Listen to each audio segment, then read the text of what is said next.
Morning friend, class 9 के science के नए वीडियो में आपका स्वागत है। और हम लोग पाठ पढ़ रहे हैं परमाणु एवं अणु, जो अध्याय 3 है आपका। इसमें हम परमाणु के द्रव्यमान, इन सब का डिस्कशन अच्छे से कर चुके हैं। सूत्र लिखना भी जान गए हैं, किस तरह सूत्र लिखते हैं। होप कि आप लोग सूत्र की प्रैक्टिस कर रहे होंगे।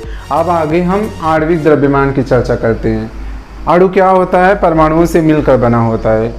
इसलिए चूंकि ये परमाणुओं से मिलकर बना है, इसका मतलब अगर हम अलग अलग परमाणुओं के द्रव्यमान को जोड़ दें तो अणु का द्रव्यमान आ जाएगा। इसीलिए आणविक द्रव्यमान क्या होता है?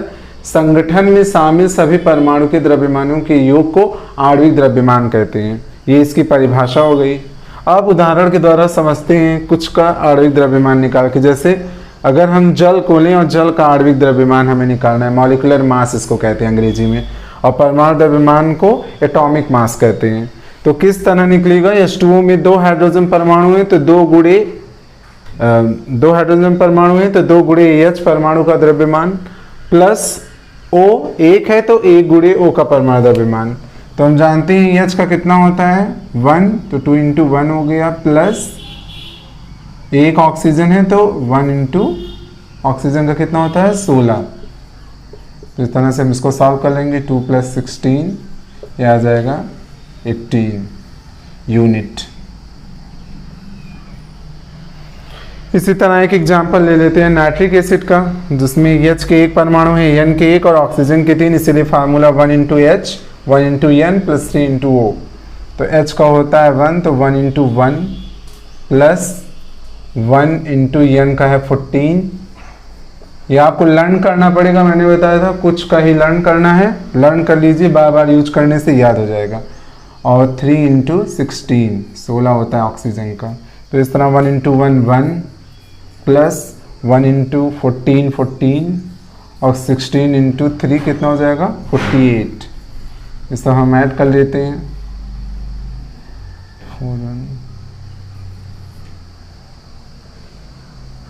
63 यूनिट आ जाएगा। इस तरह कोई भी आणविक द्रव्यमान निकालने को आ सकता है। 2 नंबर में, 1 नंबर के क्वेश्चन में तो हमेशा कॉमन ही आएगा। जैसे H2O है या इसी का एक कंपाउंड है H2O2, ऐसे HNO3 है, H2SO4 है, कुछ का ही आपको याद करना है। कभी कभी तो परमाणु द्रव्यमान आपको दिया भी होगा, जो भी परमाणु इसमें शामिल होंगे कंपाउंड में, तो आप इजीली जो है उनके नंबर्स के साथ उनके परमाणु द्रव्यमान का मल्टीप्लिकेशन कर लीजिए, उनका सम कर लीजिए और इस तरह आणविक द्रव्यमान आपका निकल जाएगा। हमने आणविक द्रव्यमान सीख लिया। अब आणविक द्रव्यमान पर पार्ट में कुछ प्रश्न आए हैं जो पेज नंबर 46 पर हैं। तो पहला जो क्वेश्चन है उसका यहाँ पे मैंने सॉल्यूशन निकाला है। जैसे H2 का आणविक द्रव्यमान पूछा है, तो इसका मतलब H2 किससे बना है 2 H परमाणु से, तो 2 गुणे H का परमाणु द्रव्यमान कर देंगे तो 2 × 1 2 U इसका निकल जाएगा। इसी तरह O2 का, O2 भी 2 O परमाणुओं से मिलकर बना है, तो 2 गुणे O का परमाणु द्रव्यमान 2 × 16 32 U। U क्या है? यूनिफाइड द्रव्यमान है। पहले इसके लिए AMU वर्ड यूज होता था, अब U वर्ड यूज होता है। इस तरह क्लोरीन गैस जो है Cl2, इसका 2 × चूंकि ये 2 क्लोरीन परमाणुओं से बना है तो 2 गुणे Cl का परमाणु द्रव्यमान, तो Cl का कितना होता है 35.5, तो 2 गुणे 35.5 कर देंगे, इसका निकल आएगा। अब CO2 में 2 परमाणु शामिल हैं, 1 कार्बन का और 2 ऑक्सीजन का, इसी तरह इसका सम कर लेंगे, इसका निकल जाएगा और आएगा 44। CH4 जो कि मीथेन गैस है, कार्बनिक कंपाउंड है ये, इसका निकालेंगे किस तरह? एक C का है परमाणु द्रव्यमान और 4 H का, इसको सम कर लेंगे, इसका निकल जाएगा। C2H6 ये है एथिलीन गैस, सॉरी C2H6 है एथेन गैस। ये मीथेन था, ये एथेन है। एथेन गैस का कैसे निकलेगा? इसमें 2 कार्बन परमाणु हैं और 6 H के हैं, तो उसका भी हम कम्युलेटिव सम कर लेंगे, टोटल सम, और इस तरह इसका निकल जाएगा 30 U। अब आगे है एथिलीन गैस C2H4, इसका 2 C है 4 H है, इसका भी इस तरह 2 × C का परमाणु द्रव्यमान प्लस 4 × H का, और सम कर लेंगे, निकल जाएगा। NH3 अमोनिया गैस है, इसमें 1 नाइट्रोजन है और 3 हाइड्रोजन, तो इस तरह उसका भी टोटल सम कर लेंगे और इसका 17 आ जाएगा। ये है मेथेनॉल, ये एक तरह का अल्कोहल है। आए दिन पेपर्स में निकलता रहता है कि नकली शराब पीने से लोगों की डेथ हो गई, तो नकली शराब में यही होता है मेथेनॉल, और जो असली शराब होती है उसमें एथेनॉल होता है। तो मेथेनॉल का किस तरह निकालेंगे? अब इसमें एक सी है, एच टोटल कितने, 3 एच यहाँ है, एक यहाँ, तो 4 एच एक साथ मैंने ले लिया है, और प्लस 1 O का, इस टोटल इसका सम कर लेंगे, इस तरह 32 U इसका आ जाएगा।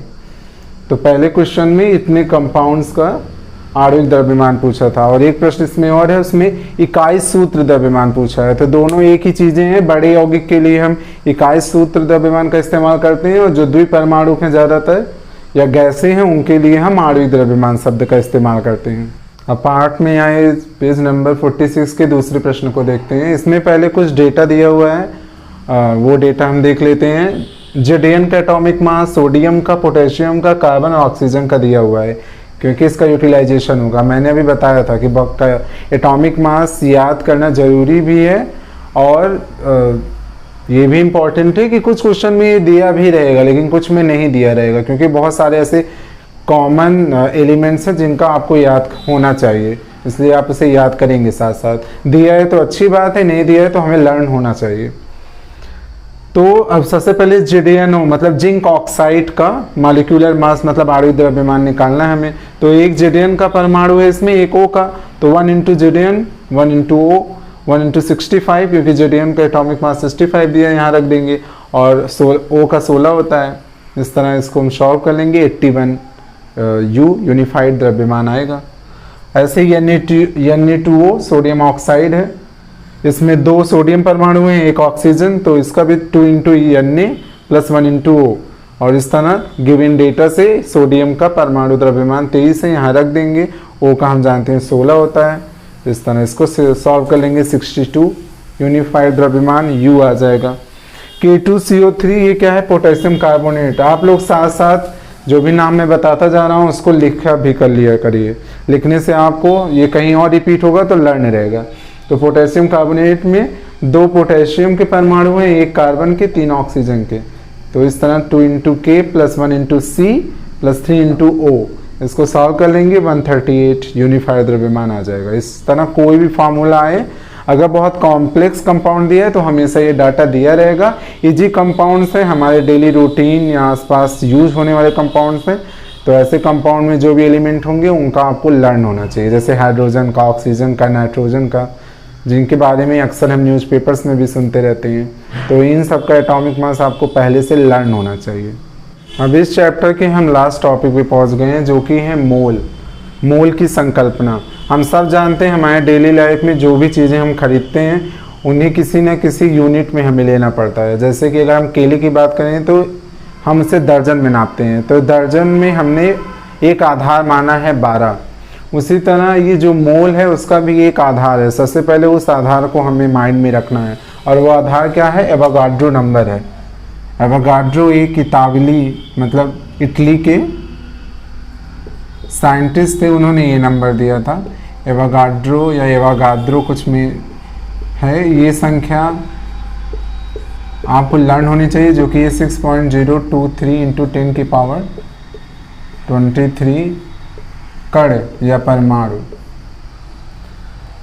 एक मोल के अंदर इतनी संख्या होती है कणों की। जिस तरह हमने केले के लिए आधार माना, या रिम, एक रिम में 20 यूनिट होती हैं, इस तरह के कई मैथमेटिकल एक्सप्रेशन। 1 मीटर में 100 सेंटीमीटर होता है, 1 किलोमीटर में 1000 मीटर होता है। उस तरह हम बहुत सारी चीज़ें मैथ में लर्न करते हैं। उसी तरह केमिस्ट्री में एवोगाड्रो संख्या को एक आधार माना गया है। जैसे अगर हम कार्बन की बात करें तो कार्बन का अगर 12 ग्राम होता है परमाणु द्रव्यमान, ये हम जानते हैं, जिसको हम क्या कह सकते हैं? 1 मोल कार्बन का। और इस 1 मोल में कणों की संख्या कितनी होगी? एवोगाड्रो नंबर के इक्वल होगी। ये इन सब में रिलेशन है। इसी तरह अगर हम ऑक्सीजन की बात करें तो हम जानते हैं, और एक जो ऑक्सीजन होता है, एक परमाणु ऑक्सीजन, उसका जो परमाणु द्रव्यमान है सापेक्षिक वो है 16 ग्राम। इस 16 ग्राम को भी हम 1 मोल अगर बोलें तो इस 1 मोल में कणों की संख्या, छोटे सूक्ष्मतम कण जिनके बारे में हम पढ़े हैं जो हैं परमाणु, उनकी संख्या कितनी होगी? इसी एवोगाड्रो नंबर के इक्वल होगी। तो एवोगाड्रो नंबर बहुत इंपॉर्टेंट है, इसे हमें ध्यान में रखना है कि एवोगाड्रो नंबर की जो संख्या है, कभी कभी एक नंबर में पूछता भी है एक एवोगाड्रो संख्या लिखिए, तो एवोगाड्रो संख्या यही है। ये एक फिक्स वैल्यू है जो कि 12 ग्राम 16 ग्राम, अगर हम ऐसे सोडियम की बात करें जिसका परमाणु द्रव्यमान 23 ग्राम होता है, तो 1 मोल उसको सोडियम का बोलेंगे और उसमें कणों की संख्या फिर इस एवोगाड्रो नंबर के इक्वल होगा। इसका ज़्यादातर इस्तेमाल न्यूमेरिकल में होगा और न्यूमेरिकल में इसको हम NO से दिखाएंगे क्योंकि इसकी वैल्यू कांस्टेंट होती है, निश्चित है। तो NO से हम इसको शो करते हैं। बाकी अच्छे से आपको न्यूमेरिकल जब लगाएंगे उससे बेहतर समझ में आएगा। तो जब हम अगले वीडियो में अभ्यास इसका करेंगे तो उसमें हम सीखेंगे एवोगाड्रो नंबर का उपयोग हमें किस प्रकार करना है, तो वहाँ आप ज़्यादा स्पष्ट तरीके से सीख पाओगे। मोल की संकल्पना इसी एवोगाड्रो नंबर के आधार पर आई है। मोल वो वैल्यू है जो परमाणु द्रव्यमान के बराबर होती है और सूक्ष्मतम कणों की कुल संख्या को निरूपित या प्रकट करती है। अब अगले वीडियो में हम मिलेंगे, अभ्यास करेंगे, जो भी प्रश्न हैं आंकिक एवोगाड्रो नंबर पे उसको देखेंगे।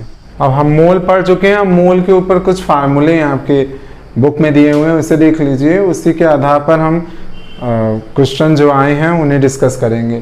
तो एक पहला फार्मूला क्या है? द्रव्यमान। ये कौन सा द्रव्यमान है? जो द्रव्यमान आपको गिवन नहीं होगा, जो निकालना होगा अक्सर। तो मोलर द्रव्यमान दिया होगा इस तरह की 1 मोल का द्रव्यमान करके और गुणे मोलों की संख्या। तो पहला ये है। तो यहाँ से एक और फार्मूला निकल के आएगा कि मोलों की संख्या बराबर, अगर इस द्रव्यमान को कैपिटल M कहें और मोलर द्रव्यमान को स्मॉल m, तो capital M upon small m आएगा। दूसरा फार्मूला है मोलों की संख्या बराबर दी गई संख्या। दी गई संख्या क्या है? कुछ न्यूमेरिकल में पहले से ही कणों की संख्या दी रहेगी कि 5 इतने ग्राम कण हैं, तो उससे आप एवोगाड्रो नंबर से डिवाइड कर देंगे तो आपको मोलों की कुल संख्या पता चल जाएगी, क्योंकि परमाणु छोटी चीज़ है और मोल बड़ी। इस तरह हम देख रहे हैं मोलों की संख्या, यहाँ भी ये शब्द आ रहा है, यहाँ भी ये शब्द आ रहा है। तो m अपॉन स्मॉल m और n अपॉन n नॉट, जो एवोगाड्रो नंबर है n नॉट, इन दोनों को समीकरण 1 और 2 को इक्वल कर देंगे तो capital M upon small m equal to capital n upon n naught आ जाएगा। तो इससे एक नया फार्मूला मिल जाएगा जिसका इस्तेमाल बड़े क्वेश्चंस में होगा। अब बुक में आए क्वेश्चंस हम देखते हैं। एक क्वेश्चन है कि कार्बन का कि 1 मोल का द्रव्यमान 12 ग्राम दिया है, तो कह रहा है उसके 1 परमाणु का द्रव्यमान निकालिए। तो हम यहाँ पे किस सूत्र का इस्तेमाल करेंगे? इसका हमें परमाणु द्रव्यमान निकालना है। तो मोलर द्रव्यमान कितना दिया है? 12 ग्राम और मोल की संख्या कितनी है? 1, तो 12 गुणे 1 12 यूनिफाइड आ गया। दूसरा क्वेश्चन है कि 100 ग्राम सोडियम है और 100 ग्राम आयरन है और उनके गिवन डेटा भी दिया हुआ है, रिस्पेक्टिव परमाणु द्रव्यमान दिए हैं। कह रहा है किसमें परमाणुओं की संख्या ज़्यादा होगी। तो हम जानते हैं परमाणुओं की संख्या बराबर दिया गया द्रव्यमान 100 ग्राम है बटे इसका परमाणु द्रव्यमान, तो 100 बटे 23 गुणे n नॉट एवोगाड्रो नंबर। तो 100 गुणे 23 इंटू एवोगाड्रो नंबर की वैल्यू रख देंगे जो कि फिक्स वैल्यू होती है। इसी तरह अगर हम 100 ग्राम आयरन की परमाणुओं की संख्या निकालने को देखें तो 100 और डिवाइड बाई 56, आयरन का जो 56 परमाणु द्रव्यमान दिया है उससे डिवाइड कर दिए इंटू एवोगाड्रो नंबर। अब हम मैथ में जानते हैं ये चीज़ तो दोनों में कांस्टेंट है, तो अब बड़ा और छोटा कैसे पता चले? जो बड़ा होगा उसी में परमाणु की संख्या ज़्यादा होगी। अब इस फ्रैक्शन को देखते हैं। इस फ्रैक्शन को अगर 100 के 23 भाग किए जाएंगे और 100 के 56, तो कौन सा ज़्यादा होगा? ये, और ये छोटा होगा। तो इसीलिए परमाणुओं की संख्या किसमें ज़्यादा होगी? 100 ग्राम सोडियम में, ना कि 100 ग्राम आयरन में। अब इस वीडियो में इतना ही। अगले वीडियो में इस पार्ट के एक्सरसाइज को हम अच्छे से देखेंगे, उसमें भी बहुत सारे न्यूमेरिकल मिलेंगे, तो घबराने की जरूरत नहीं है कि न्यूमेरिकल कम समझ में आ रहा है। अभी आप जितना ज़्यादा अभ्यास करेंगे, जिस तरह मैथ में होता है न्यूमेरिकल, तो इस तरह फिजिक्स केमिस्ट्री के भी न्यूमेरिकल है। अभ्यास से धीरे धीरे आपको आएगा, इसलिए आपको धैर्य और पेशेंस रखना होगा।